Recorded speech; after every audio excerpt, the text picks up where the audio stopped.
Hi hello friends, எல்லோரும் எப்படி இருக்கீங்க? சரி, நான் ஒரு விஷயத்தை பகிர்றதுக்காகவும் தான் உங்கள்கிட்ட வந்து நான் வந்து இந்த வீடியோ வந்து இது பண்ணுறேன்.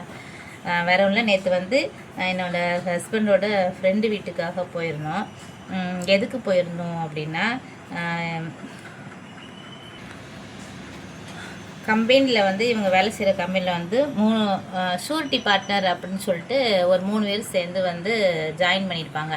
எதுக்கு அப்படின்னா, ஒருத்தவங்க லோன் போட்டாங்க அப்படின்னா இன்னொருத்தவங்க வந்து சைன் போடணும். இதுக்கு நான் பொறுப்பு அப்படிங்கிற மாதிரி சைன் போடணும். சரிங்களா? மாற்றி மாற்றி ஒவ்வொருத்தருக்கு ரெண்டு பேரும் இந்த சைன் போட்டு தான் இப்போ போட்டால் மட்டும்தான் நமக்கு பேங்க்லேருந்து வந்து லோன் கொடுப்பாங்க. அப்படி வந்து அவங்க ஃப்ரெண்டு என்ன செஞ்சுட்டாங்க அப்படின்னா, வீடு கட்டினாங்க. ஒரு 6 வருஷத்துக்கு முன்னாடி வீடு கட்டினாங்க. வீடு கட்டுறதுக்காக லோன் போட்டாங்க. 20 லட்ச ரூபா வரை லோன் போடலாம். இவங்க இதில் போடலாம் எவ்வளோனாலும். இவங்க என்ன செஞ்சாங்கன்னா, அந்த 20 லட்சத்துக்கும் மேலே, ஏன்னா 20 லட்சம் வரை போட்டாங்க அப்படின்னா அதுக்கேற்ற மாதிரி சம்பளம் வரும். அவங்க எவ்வளோ அதில் அமௌண்ட் பிடிக்கணுமோ அமௌண்ட் பிடிச்சிட்டு அதுக்கேற்ற மாதிரி அவங்க செலவுக்கு ஏற்ற மாதிரி சம்பளம் போயிட்டுருக்கும். ஆனால் இவர் என்ன செஞ்சார், வீடு கட்டுறதுக்காக அளவுக்கு அதிகமாக இங்கேயும் லோன் போட்டு வெளியிலையும் லோன் போட்டு இந்த மாதிரி கடனை வந்து அதிகமாக ஏற்றி வச்சிட்டாரு. இது வந்து இவங்களுக்கு தெரியாது. அதாவது இவங்க கம்மியாக தான் லோன் போட்டிருக்காங்க அப்படிங்கிற மாதிரி இவங்கெல்லாம் நினச்சிட்டாங்க. ஆனால் இவர் இவ்வளோ அதிகமாக போட்டிருக்க விஷயம் வந்து இவங்களுக்கு தெரியாது. இது கொஞ்ச நாள் கழித்து என்ன ஆச்சு அப்படின்னா, இவரால் அவங்க ஃப்ரெண்டால் வந்து கட்ட முடியலன்னா என்ன ஆயிடுச்சு அப்படின்னா, ஓடியா போயிடும். அதாவது அமௌண்ட் அதிகமாகனா அவர் சம்பளத்திலேயே பிடிக்க முடியாது. சம்பளம் பிடிக்க முடியல அப்படின்னா என்னென்னா, ஷூரிட்டி பார்ட்னர் இருக்காங்களா, இவங்களோட அமௌண்ட்டில் தான் பிடிப்பாங்க. அந்த மாதிரி வந்துச்சு. ஒரு 6 மாதத்துக்கு முன்னாடியே வந்து இவங்களுக்கெல்லாம் வந்து லெட்ரு வந்துருச்சு. இப்படி வந்து உங்களுக்கு வந்து அவர் வந்து கட்டலை, அதனால் உங்கள் சம்பளத்துலேருந்து பிடிப்போம் அப்படிங்கிற மாதிரி இவங்களுக்கும் இன்னொரு பார்ட்னர் இருக்காங்களோ அவங்களுக்கும் அந்தமாதிரி லெட்ரு வந்துருச்சு. லெட்ரு வந்தோடனே இவங்க வந்து பிறகு கம்பெனியில் யூனியன் மூலமாக போய் பேசி ஒரு 6 மாதம் வரை அந்த டைம் கேட்டிருந்தாரு. நான் 6 மாதம் வரை, சரி நீ அப்போ 6 மாதம் வரை கேட்டிருக்கல அப்படின்னு சொல்லிட்டு ஒரு 6 மாதம் வரை டைம் கேட்டோம். அவங்களும் பேசி நமக்கு பேங்க்லேருந்துமே 6 மாதம் வரை டைம் கொடுத்துருந்தாங்க. இப்போ 6 மாதம் முடிஞ்சிருச்சு. இன்னும் அவர் கட்டவே இல்லை. அந்த ஃபுல் அமௌண்ட் கட்டினாலும் பரவாயில்ல, ஓடி வராமல் என்ன அமௌண்ட் கட்டணுமோ அதுவாது கட்டணும். அதுவும் கட்டலை. கட்டாமல் என்னாச்சு அப்படின்னா, இப்போ மறுபடியும் நமக்கு வந்து இப்போ உங்கள் சம்பளத்துலேருந்து நெக்ஸ்ட் மந்த்லேருந்து நாங்கள் வந்து பிடிப்போம் அப்படிங்கிற மாதிரி இவங்களுக்கு வந்து லெட்ரு வந்துச்சு. இதை தான் நாங்கள் கேட்குறதுக்காக, ஏன்னா அவங்க வீட்டில் வந்து தெரியுமா தெரியலையா என்ன அதுங்கிறது அதுக்காக நாங்கள் கேட்குறதுக்காக போயிருந்தோம். கேட்க போகும்போது அவங்க வீட்டில் அவங்க ஒய்ஃப் மட்டும் தான் இருந்தாங்க. அவர் இல்லை. உடனே நீங்கள் ஃபோன் பண்ணி வர சொல்லுங்கப்பா அப்படின்னு சொல்லிட்டு சொன்னோன்னா அவங்களும் ஓகே அப்படின்னு சொல்லிட்டு அவங்களும் ஃபோன் பண்ணி வர சொன்னாங்க. சரி, வரதுக்கு 1/4 மணி நேரம் ஆகும் அப்படின்னு சொல்லிட்டு இவர்கிட்ட ஃபோனை கொடுத்தாங்க. இவரும் பேசும்போது நான் வர 1/4 மணி நேரம் ஆகும், நீங்கள் வீட்டுக்கு போங்க உங்கள் வீட்டுக்கு அப்படின்னு சொல்லி சொன்னேன். முடியாது, நீ 1/4 மணி நேரம் ஆனாலும் பரவாயில்ல, நீ வா, நான் இருக்கிறேன், வெயிட் பண்ணுறேன் அப்படின்னு எங்கள் வீட்லேயும் இன்னொரு ஷூரிட்டி பார்ட்னர் இருக்காங்களா அவங்களும் சொன்னாங்க. அவங்க ஷூரிட்டி பார்ட்னர், அவங்க ஒய்ஃபு, எங்கள் ஹஸ்பண்ட், 4 பேர் தான் போயிருந்தோங்க கேட்குறதுக்காக. சரி, அவருக்கு வர நேரத்தில் நம்ம வந்து அந்த லேடிட்ட எக்ஸ்பிளைன் பண்ணிடலாம்னு சொல்லிட்டு எங்கள் வீட்டில் வந்து சொன்னாங்க. உங்களுக்கு இந்த மாதிரிலாம் தெரியுமாம்மா அப்படின்னு சொல்லிட்டு கேட்கும்போது, தெரியும் சொல்லியிருக்கிறாரு, நல்ல ஓரளவு எனக்கு தெரியும் அப்படின்னு சொல்லி அவங்களும் சொன்னாங்க. உடனே அப்புறம் அவரோட ஸ்டேட்மெண்ட்லாம் இவர் எடுத்து வச்சிருந்தார். என்னென்ன வாங்கியிருக்காரு என்ன அதுன்னு சொல்லி அந்த ஸ்டேட்மெண்ட்லாம் வந்து அவங்களே கொடுத்தாங்க போல இருக்கும். நான் அதெல்லாம் வந்து இவங்க வந்து காமிச்சார்.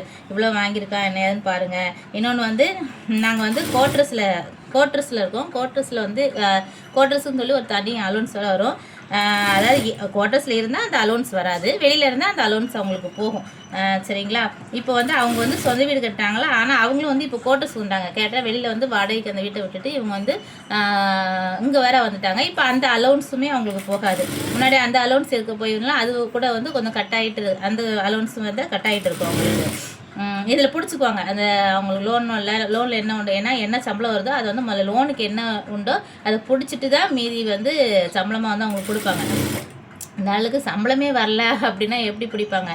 பிடிக்க முடியாதுல்ல. அதனால தான் ஓடியில் போயிட்டு இருக்கு. இப்போ இவர் வந்து இந்த மாதிரிலாம் அவன் பண்ணிகிட்டு இருக்கான். ஒன்றும் அடைக்கவா செய்யணும், அவன் அடைக்கவும் மாட்டுக்கான். என்ன டைம் கேட்டுகிட்டே இருக்கானே தவிர அதை செய்ய மாட்டுக்கான். நீங்கள் என்ன சொல்கிறீங்க? ஏன்னா அந்த வீடு வந்து அந்த லேடி பேர்லேயும் அவர் பேர்லேயும் 2 பேர் பேரில் தான் இருக்குது. 2 பேருமே சைன் போட்டால் மட்டும்தான் அந்த வீடை வந்து விற்க முடியும். ஆனால் அது எல்லா விஷயமே இவங்களுக்கு தெரிஞ்சனால இவங்க வந்து உங்கள் பேர்லேயும் தானே இருக்குது, நீங்கள் ஏதாவது முடிவு எடுக்கலாம்னா. ஏன்னா இவர் சொன்னார், நான் வீட்டை விற்று நான் வந்து இதெல்லாம் அடைச்சிட்டு உங்களுக்கு தரேன் அப்படின்னு தான் இவர் வந்து அந்த 6 மாதத்துக்கு முன்னாடி சொன்னார். அப்போவுமே வந்து அந்த வீடை விற்கிறதுக்காக என்னெல்லாம் யார் யார் இருக்காங்க என்னென்னு இவர்கிட்டயே கேட்டார். இவங்களும் ஆள்லாம் வந்து ஆள் இருக்காங்க அப்படின்னு சொல்லிட்டு அதெல்லாம் ரெடி பண்ணி கொடுத்தாங்க. ஆனால் அந்த வீடே வந்து இப்போ அந்த வீடு அந்த இடம் அங்கே என்ன அமௌண்ட்டுக்கு போகுமோ அந்த அமௌண்ட்டுக்கு தானே வாங்குவாங்க. அதெல்லாம் ரெடி பண்ணி சொன்னால் ஆள் விட்டு என்ன அதுக்குன்னு ஒரு ஆள் இருப்பாங்களா வீடு எல்லாம் சேல்ஸ் பண்ணுறதுக்குன்னு சொல்லிட்டு அவங்க மூலமாக தான் இவங்க இது பண்ணாங்க. நீ அது மூலமாகவே பார்த்துக்க, நான் ரெடி பண்ணி இவங்க தான் நீ பார்த்துக்க அப்படின்னு சொல்லி விட்டோன்னா இவர் வந்து அவர் என்ன சொல்கிறாருன்னா, இல்லை இந்த வீடு நான் இவ்வளோத்துக்கு விற்கலான்னு இருக்கேன், நான் அப்படின்னா தான் விற்பால விற்க மாட்டேன் அப்படின்னு அதையும் விடவும் மாட்டுக்காரு.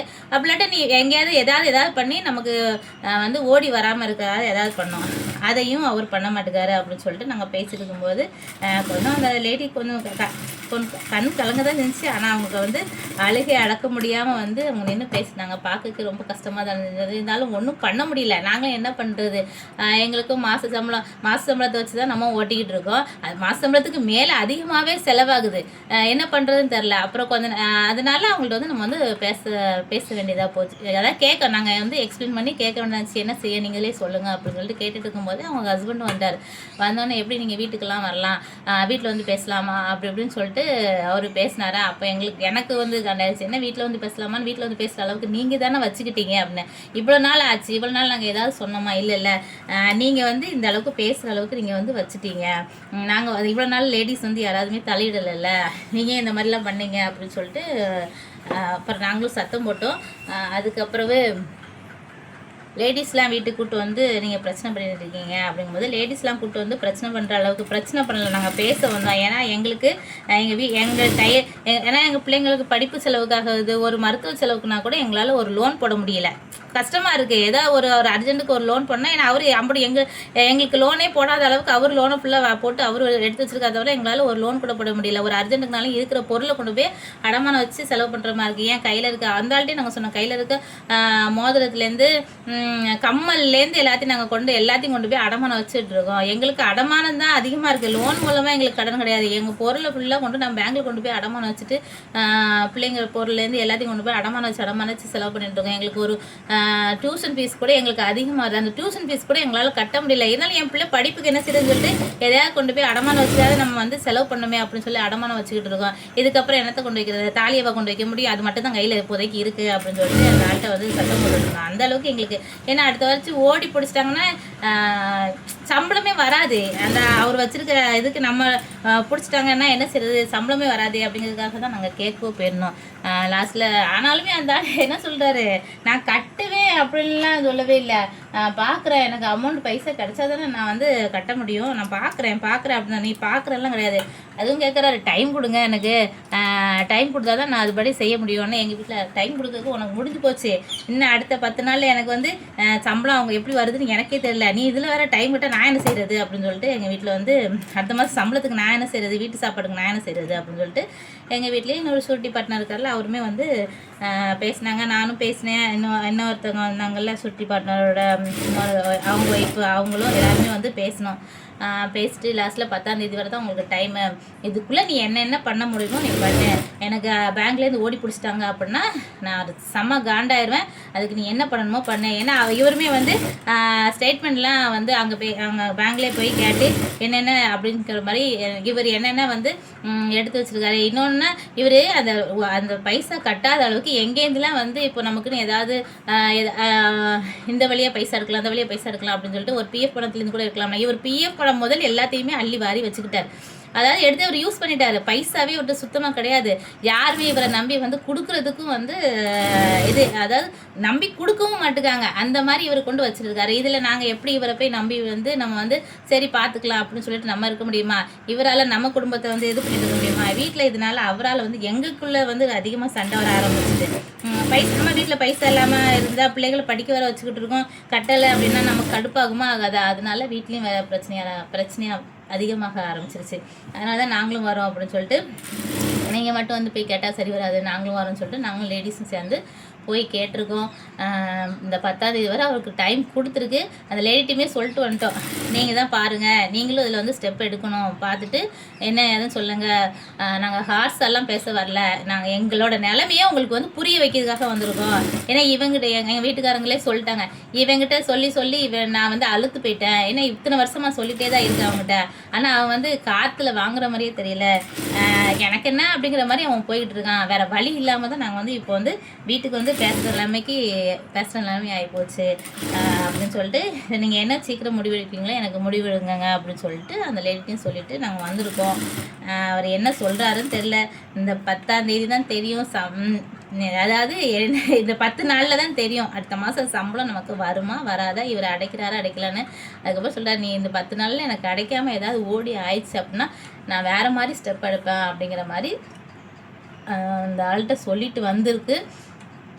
என்ன பண்ணுறாருன்னு தெரியல, நாங்களும் என்ன பண்ண போகிறோம் தெரில. சரி பார்க்கலாம் ஃப்ரெண்ட்ஸ் என்ன நடக்குதுன்னு.